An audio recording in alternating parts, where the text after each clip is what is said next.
What's up, YouTube? I hope you're having a blessed day today. I just got back from hunting, so I'm still in gear, but I wanted to take this time out to talk about something that I don't think many are aware of, which is the drop in tourism in America may be the pin that pops the bubble. Now, hear me out here before you sound me off. First fact I wanted to just bring to the table is that tourism is definitely dropping off this year. And if we just look at the Europeans traveling to the United States, it has absolutely cratered. Doesn't matter like which country you're looking at, Germany, the UK, pretty much every country has had a steep drop. Like, we're talking about into the 20s and 30 percentile of tourists who are not coming to the United States in 2025. And if you look at it, it's not just Europe, right? Now, zooming out into the rest of the world, we'll see that tourism, every continent, right? So Eastern Europe, Western Europe, yes, we just saw that. But then Asia, Oceania, South America, Africa, Mexico, Central America, the Caribbean, it's pretty much the entire world. Now, the outlier here is Canada, and I just want to point this out because Canada is like what has always been the brother of the US, right? And they have, air travel from Mexico and Canada only. But if you include land travel, I'm telling you, many Canadians are not coming down and taking road trips into the United States anymore. And this is as of the beginning of 2025, right? January.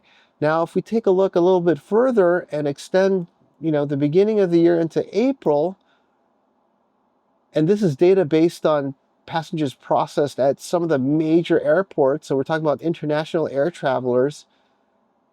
It has really taken a downturn going into April. And if you understand, this was kind of when, Liberation Day happened with the whole tariff thing, and things started escalating, and it just really, really took another big, deep swan dive going into April.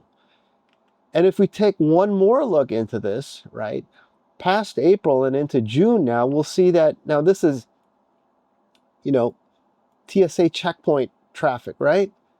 And this is now not just international tourists, it's all airline passengers, including domestic, right? Which explains why the chart doesn't look exactly the same, because this is including now domestic Americans traveling through TSA checkpoints.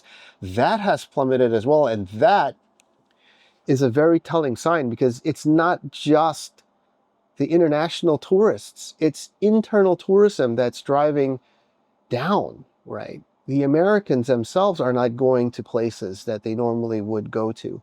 And that's a sign of essentially tightening of the budget from the consumer. And as you know, consumers represent around 70%, pretty much 66.7 70% of America's GDP. So as the saying goes, so goes the consumer, goes the economy.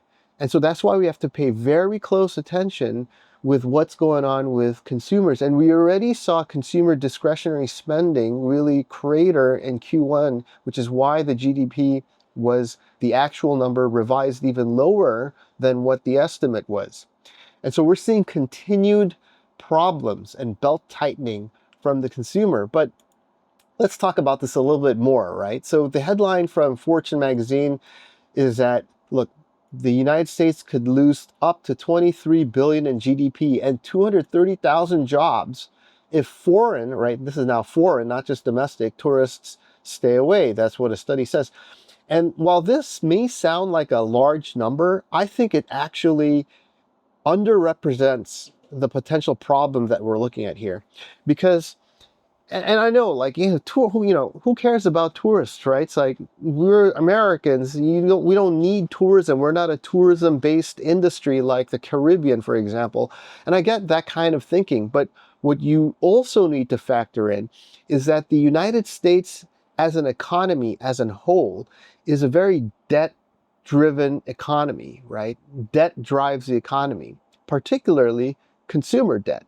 And what's happening is we have an inverted pyramid, right? So basically the inverted pyramid means there's a little bit of money at the bottom, right? That magnifies through leverage to a huge amount in the top because you keep multiplying the money, right? So you spend money here, that person spends money elsewhere, and the money velocity grows and the money multiplies on top of consumers also leveraging themselves up in debt. And so what happens is when you have this inverted triangle, right? All it takes is a little bit of some movement at the bottom where the tip is for that change to magnify into a huge representation at the top of the inverted triangle. And so while this number may not seem like a huge amount, like 25 billion, yeah, sure, it's billion, so it matters, but it doesn't sound like, because we've been so deadened with the amount of debt the United States has, which is in the tens of trillions.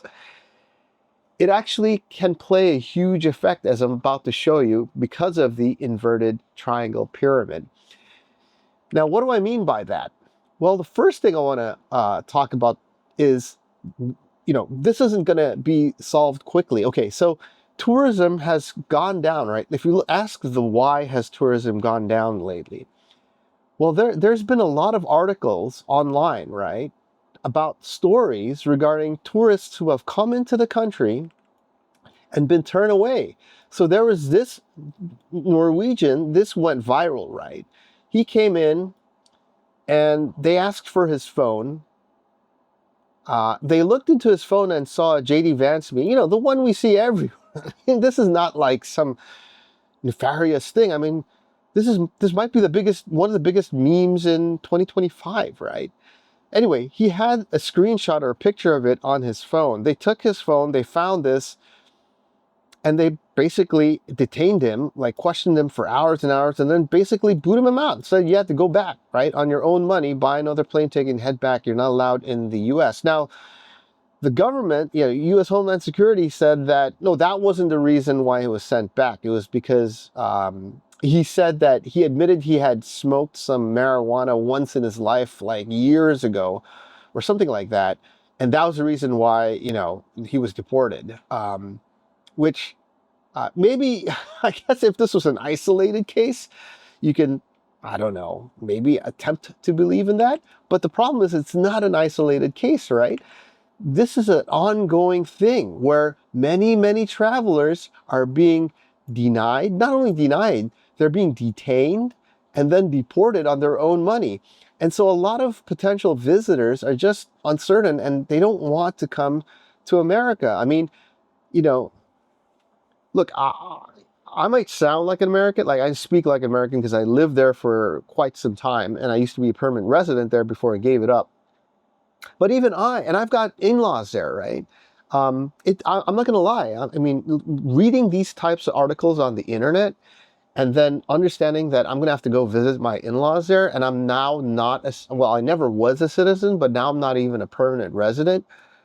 I tell you, like, I wonder, like, what are they going to do when I go there? Am I going to be one of the ones because I don't look, like an American? Or maybe because I sound like an American, they might leave me alone. I don't know, right? But I just wonder, with all these articles, like, I feel a little uneasy, right? When I go up to immigration, like, what are they going to do? Are they going to take my phone? Are they going to scroll through everything? Are they going to I don't know, right? I used to never ask these questions. I never did, ever, whenever I would go back to visit the States. The fact that I'm even thinking about it is telling you something, right? And I've traveled around the world. I've been all sorts of places, right? Including China. Like when I went to China, I never felt like, I might have some problem. Never, right? I went there, it was fine. Went in, went out, no problems. So psychologically, this is already impacting even people like me who used to be a permanent resident and kind of sound like an American. I mean, unless, you saw my passport, you would think that I was an American or of American, citizenship to some degree, but I'm not, right? And someone like me is thinking about this. So let's go on with this, right? Let's see where I'm taking you over here. So we have examples and interviews like the mainstream media is doing of this individual, Muhammad Isanullah, and he's coming in. He received a scholarship, so this isn't like some nefarious guy. He's obviously somebody who has some skills to receive a scholarship, right?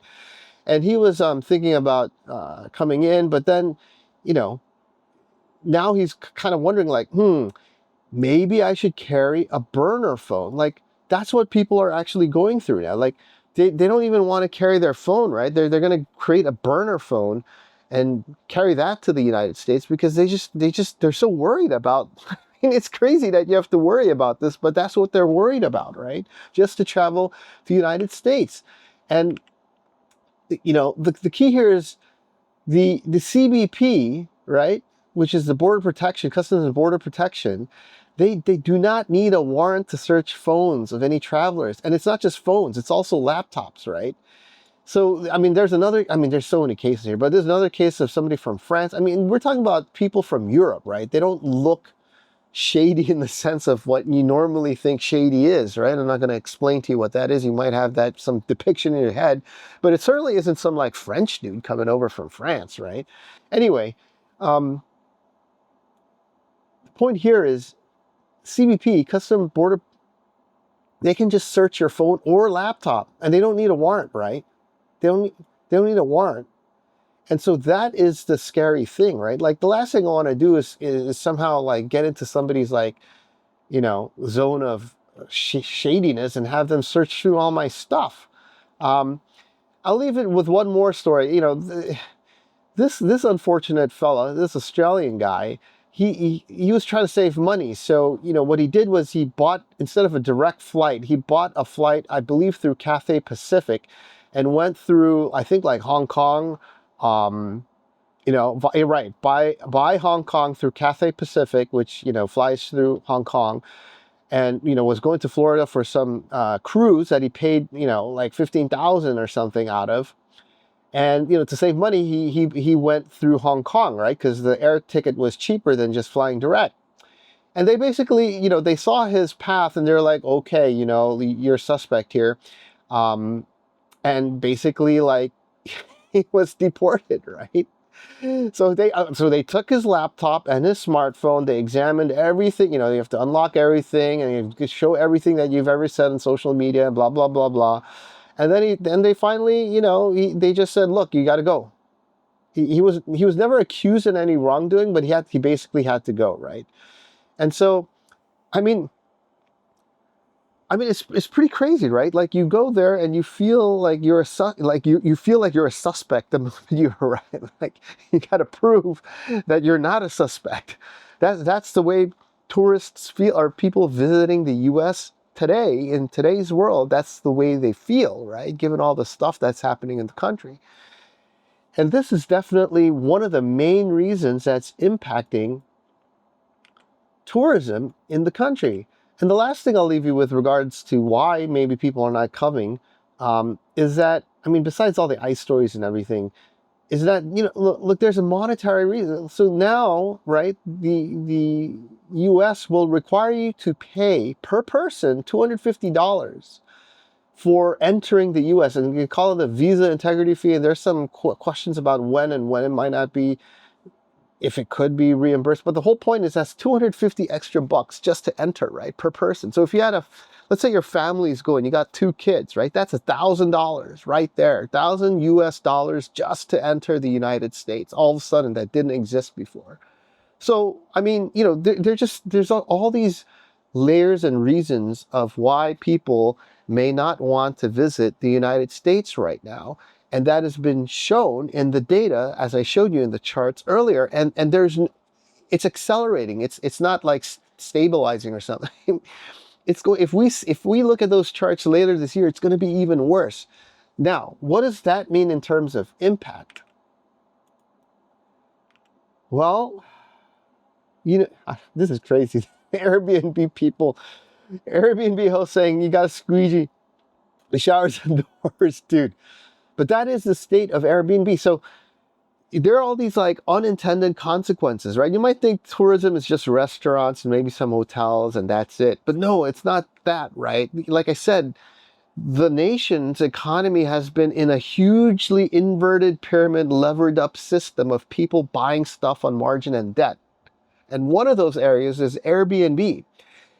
So many people years ago, not too after COVID, decided they're just going to become millionaires by buying all these rental properties on Airbnb and rent out on Airbnb all these units. And that did work for a while, right? But that has completely shifted course. And that has a big reason of that, because of the tourism drop off, these Airbnb people are stuck and they're going to need to offload their properties, which in turn is going to then there's like a cascading effect here. You see what I'm saying? Like going up the inverted pyramid. Now the Airbnb people who are underwater are going to need to unload their houses, their vacation homes and whatnot. Because, and it's not just, tourism, there's also local regulations saying you can't, have to stay at least a week, can't do 2-day stays or whatever, because the local neighborhood is unhappy with people coming and going and partying and making all sorts of noise. The bottom line is they're going to have to let go of their Airbnb properties at the rate that tourism is cratering and nobody's renting out. And that means the real estate market is now going to get saturated on top of just regular new home builders unloading and slashing prices.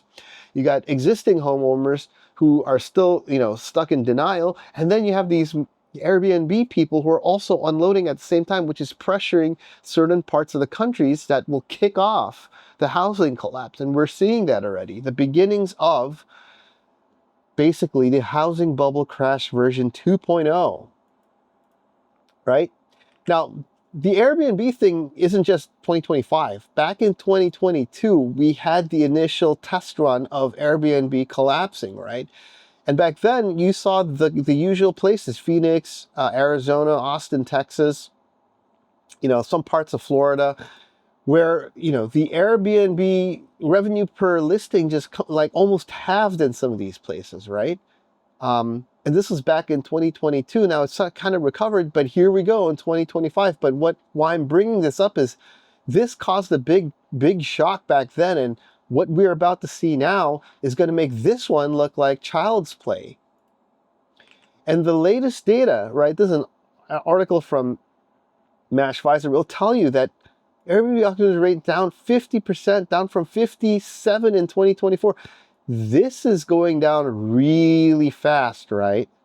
And if you look at in areas like in New York City, where now we got the law coming into play, 92%, right, of listings gone, poof. So Airbnb is not a huge market, but the point here is, again, like I'm saying, the inverted triangle, it's another next cog in that wheel, right? Where every cog in that wheel, you go up, it becomes bigger and bigger, and the tourist triggers the Airbnb, that then triggers the property market in a locality, and then that triggers, and it just goes up the chain. Going forward, you look at, again, the usual suspects. You go into Austin, okay? Look at the amount of Airbnb listings in Austin. Like, I know Austin is not the largest city in the world, but almost 10,000 listings there. That is absurd competition. It's oversaturated, right? Oversaturated. Look at the occupancy rate, low 40%. That means more than half is not being occupied, right? Go another place, go to Miami, 43%. This is a tourist, okay? So Austin is not necessarily like, La Vida Loca, but Miami is, right? And over there, it's 43% occupancy rate. Again, can't even go to half. So we are already seeing the strains of Airbnb triggering up the chain, right? Now, look at this, right? Short-term rentals more than doubled. This is doubled, right? So the amount of people who bought Airbnb to rent just doubled, right? That means it was pulled forward demand that's now going to be destructed because of no tourism. I think you're starting to see what I'm trying to throw down here. Okay, if you look at Florida, right? So now let's see how this transforms, not just from Airbnb, but into the housing market, right? Now, Florida has been, I've talked about this in previous episodes, but Florida is the epicenter of, again, it was kind of like, the last time in 07, 08, and it again seems to be the epicenter, ground zero of housing bust version 2.0 in 2025, 2026. People are desperately trying to offload properties, right? And the question is, of course it's going to spread. of course, it is the epicenter of market weakness, right? And of course, it's going to spread. But it's not just Florida now. It's other places like Las Vegas. And what do they have in common? These are destination spots for tourism, right? Florida, Florida Beach, Las Vegas, the casinos. These places are getting hit first. And that's where it begins, right? The bottom of the inverted triangle. These types of localities were heavily dependent on tourism. And then it'll percolate up and then spread and, like cancer, metastasize across the entire nation. So if you look at other places, right, that are having issues, Las Vegas, like I mentioned, look at the 12-month employment change. This is really bad, right? This is just every year it's been going down, and it's really cratering down now. So Las Vegas is really suffering basically from a recession in that locality. But when you look at the housing market there, I mean, you can see why, because look, this is being listed right now, right, at $950,000. And it looks like a nice place, right? Nice big kitchen and all that, 4 beds, 2,500 square foot. Can't sell. Price cut, $300,000, right? That's a pretty steep price cut. But then when you look at it, this was bought in 2014 for $400,000, right? $415,000. A 200 price increase. They try to sell it. These guys are smoking, right? I want some of what they're smoking.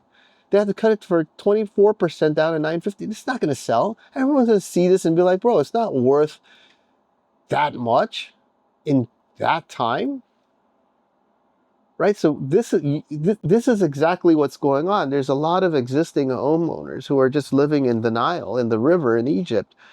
And they're just total in denial, right? And they're going to be left in smoke because the people who are cutting and selling are the home builders, because they're a business, right? And they got money, so they're just going to offer lower interest rates and throw in all these things to sweeten the pie, all freebies, and just sell, right? Get out, unload, and the investors as well. Private equity investors and so on, they're just unloading, right? And it's existing home sellers that are holding on to a false reality that they think their house is worth a certain amount, and it's not, right? It's totally not. And if you look at a house like this, okay, this one's $500,000, right? Smaller house, 2-bed, 2-bath, 2,045 square feet, but it looks nice, updated and everything. But when you look at this house, right? This house was actually bought in 2023, right? 2 years ago for $665,000. So they're losing money and they still can't sell it. Pending sale now. 530. That's $100,000 loss in 2 years. There are a lot of people who bought houses after the pandemic thinking that interest rates and mortgage rates would go down and gambled on that. And mortgage rates have done nothing but go up. So they're kind of caught between a rock and a hard place. And they have no choice but to unload, because every month they're losing money. And you're going to have many more of these, buyers who bought after post-COVID are in this situation. You're just going to unload as well, because they just can't do the carrying cost of increasing insurance, increasing maintenance costs, yada, yada, yada, and the list goes on, right? And so this is adding to a lot of pressure into the housing market. Now, if you look at this, right, this is new one-family sold at the median price versus new sold at the average price, right? So green is average price, right? And blue is median. You'll see the blue is going down while the, average price is going up, while the median is going down. So whenever the median is shifting down more than the average, or the mean, if you want to call it that, that means it's loaded to one side, meaning among the transactions, it's the expensive high-end homes that are selling. That's why the average mean value is high, even though the median, which is lower, is telling you that it's, the high-end prices are skewing the numbers upwards, so the mean is higher. And that's always the case, right? It's the high-end home markets that take the hit first in terms of percent, right? The multi-million-dollar houses, they take the big hits first, and then it trickles down into, the less high-end or the medium-priced housing. That's usually, and so this is a leading indicator. This is telling you that bad things are happening in the high end of the market, and that usually what happens is this will tell you you're going to have a housing decline in other broader segments of the housing market. Now, before I continue on, you got to understand, housing is a really, really big component of not just your income and your cash flow, right? But also your psychology. In fact, it is the biggest psychological component of your spending pattern, right? There have been many studies on this. I don't need to harp on this. So what happens is if your value of your house goes down, right? Even though it's all paper money, it's all, it's all just whatever value that, you're not doing anything with that money. It's home equity that you haven't taken out. But if it goes down, right, just the thought of it going down shifts your spending habits by a lot, right? And if you look at what's going on in Las Vegas, but Las Vegas, well, I can't stress enough. What's going on in Las Vegas is a canary in the coal mine. The sudden drop, right, in tourism, in the hotel vacancy rates, and the casinos are empty there. The airports are empty. Las Vegas is like becoming a ghost town almost. It's crazy what I see on the internet. What's happening to that city, right? And that's a canary in the coal mine because that's frivolous spending, casino gambling, taking a vacation there. Yes, prices have gone up. They're charging $20 a bottle of water and all that, but it's also belt tightening, right? People don't have the money to spend to go to a place like Las Vegas anymore. So that's like, just like the high-end house, those are the first places that get hit, right? And you're seeing a big hit in Las Vegas, and that tells you that hits are coming to the other sectors of the economy. Make no mistake, right?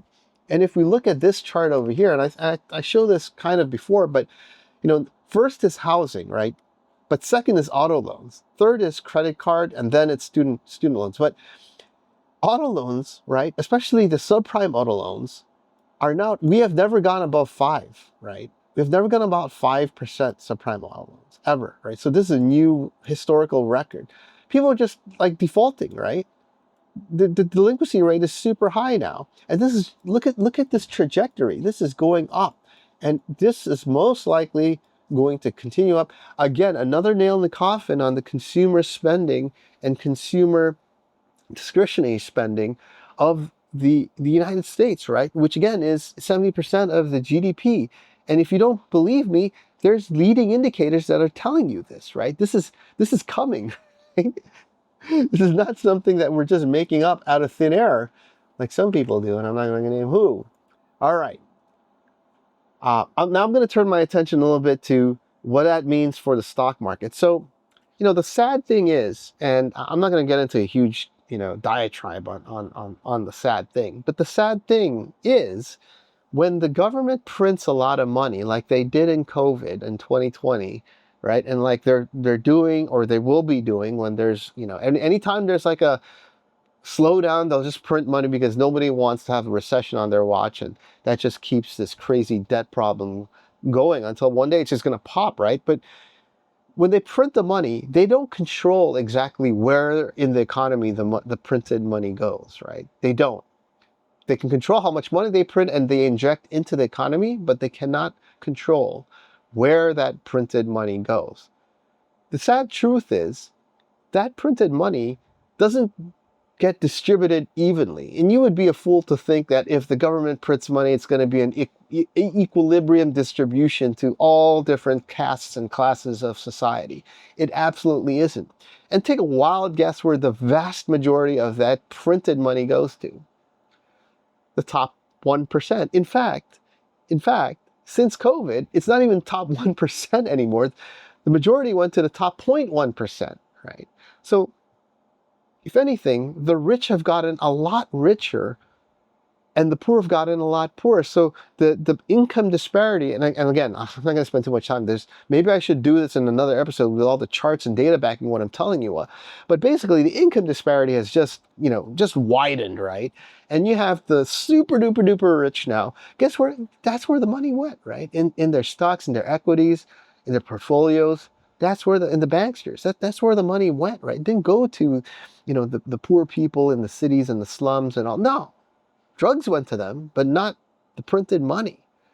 And that's a sad thing, right? And that this widening gap of the rich, the super rich, now super duper rich, and the rest of everybody who is poor because of inflation, is one of the core reasons why there's a lot of angst in society, where people just latch on to some whatever movement or excuse to just basically lash out and get angry, right? Let their anger out, whether it be Black Lives Movement or January 6th and the storming of the Capitol or whatever the thing is, something will pop up and people will just latch onto that and use that as a vehicle, right? To just vent out their frustration and anger. That's basically what's happening. So I don't know what the next thing is. If it's going to be another, like, you know, riot against ICE in California, or who knows what but there's going to be some lashing out. You know, it's very pressure cooked right now, right? And the steam, little hole shows up, steam is going to go out. So back to what I was saying about the stock market now, right? Now, this is a crazy chart. This is debt, right? We have crossed the $1 trillion in debt. But this is not just any debt. This is margin debt. So this is people borrowing money on margin, right, to invest. In other words, it's a representation of how much leverage there is, right, in the economy. That means that the inverted triangle pyramid that I'm talking about, like that $1 is now like worth like $10 million. You know what I'm saying? Like it's worth that much now because of all this margin leverage that's going on in the markets, which is a really scary thing because the moment it goes, nobody knows, right? But the moment it does go, it's going to be like this. It's look at every time it does this, there's a really bad snapback, right? If it goes like this, and nobody knows exactly when, but I can guarantee you it's not going to go like this and then do this. It never has, and it won't. It's going to be a bad snapback, guaranteed, right? That's just the way rubber bands work. And what's going on is, you know, I've been talking about how the dollar is going to, you know, get stronger when the recession and all this stuff happen and people go back to their traditional source of safety, one of which is a dollar, and people scramble for dollars. But, you know, we had made this huge run up. That's the first leg, right? And then we had some correction in the last week, and it looks like we now made a higher low, right? It's a higher low compared to before, and it looks like we're going up into next week. Now, if that's the case, imagine that's a higher low. That's very bullish. That means this dollars are going to continue to go up. As we, you know, have some shocks that are coming probably next week with the end of the tariff deadline and, you know, Fed decision and all sorts of stuff happening. And that's going to continue to pressure gold, right? Now, it's been some weeks going on. Now, people, it's okay. I got rid of my gold like around here, right? That's when I got rid of all my gold because I said, look, I already made a lot of my gold here. I'm going to wait. I'm going to get out here and market's going to tell me between here and here, is it going to do this or is it going to do this? And I'm not going to just like, you know, I don't know. So I'm just going to get out while it does this. And then once it does either that or that, I'm going to decide to either wait and buy more or just go in if it continues to go up. Now, ever since that, it did make a run up, right? And everybody's like, woohoo, gold's not going to go up. Look, it's an ascending triangle. We're going to go up. Okay, it did it, right? It did it. That's the way markets work. It doesn't, everybody thinks it's going to happen. It doesn't do what you think is going to happen. And in the last, you know, basically last week, we had a pretty strong correction back down. Now, the question is, are we going to correct back down, bounce and go down? Well, I mean, if that happens, that's great for me because I'm in cash right now. I'm just going to wait till, you know, we get a nice discount so I can get even more gold than I had before to ride it back up. If we somehow just, you know, break through and run, then, you know, when it goes here, get some more, right? Either way, I'm good, right? Because I rode this like from all the way down here, that this little area is just a small little percentage. Like I'm not going to pretend to know what's going to happen. I'm cashing out and I'm going to be patient and it's going to show me, you know, everybody thought it was going to break up over this line. It didn't, right? And thank God that it didn't because then, you know, I would be forced to go back in.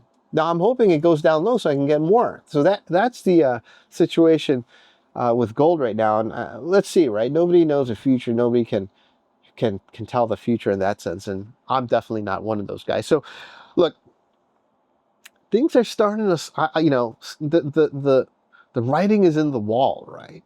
And I do think that the drop in tourism, which is kind of this unintended, unforeseen, like pin, and you don't need a big pin to pop the bubble, right?